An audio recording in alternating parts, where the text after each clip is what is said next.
Hello बच्चों, let us read this question. This question says true slash false. Molar mass is equal to vapour density multiplied by 2.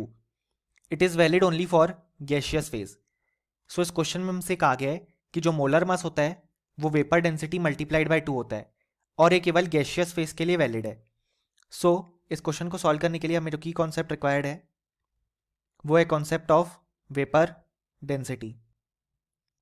अब यहाँ पे हमारे पास जो vapour density of a gas आएगी उसका formula होता है density of gas upon density of H2 gas.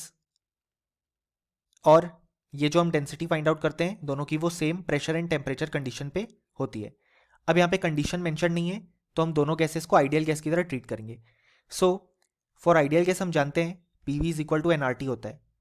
अब यहाँ पे हम लिख सकते हैं कि PV is equal to number of moles जो कि हो गया weight upon molar mass multiplied by RT. अगर हम इस इक्वेशन को रीअरेंज करें तो हम लिख सकते हैं PM is equal to W by VRT और W बाय V यानी कि वेट अपॉन वॉल्यूम ही डेंसिटी होता है. So PM is equal to DRT यानी कि जो डेंसिटी ऑफ गैस आ जाएगी वो आ जाएगी PM अपॉन RT.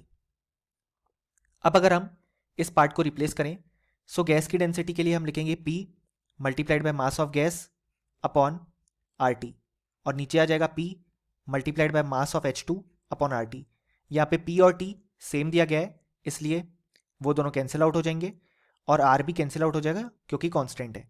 सो जो हमारे पास वेपर डेंसिटी ऑफ गैस आ गई वो आ गई molar mass of gas upon molar mass of hydrogen जो कि होता है 2. यानी कि मोलर मास ऑफ गैस जो आ गया वो आ गया वेपर डेंसिटी मल्टीप्लाइड बाय 2. यानी कि क्वेश्चन में हमारे पास जो गिवन फॉर्मूला है वो बिल्कुल ट्रू है और ये जो वेपर डेंसिटी वाली डेफिनेशन है वो केवल गैसियस सब्सटेंसेस के लिए ही वैलिड है क्योंकि उसी केस में हम यहाँ पे आइडियल गैस इक्वेशन अप्लाई कर पाएंगे. सो हम देख सकते हैं कि हमारे पास जो गिवन स्टेटमेंट है वो बिल्कुल ट्रू है और फाइनली हमें लिख सकते हैं कि इस क्वेश्चन का हमारे पास जो करेक्ट आंसर आ जाएगा वो आ जाएगा true. Hope you understood it well. Best of luck.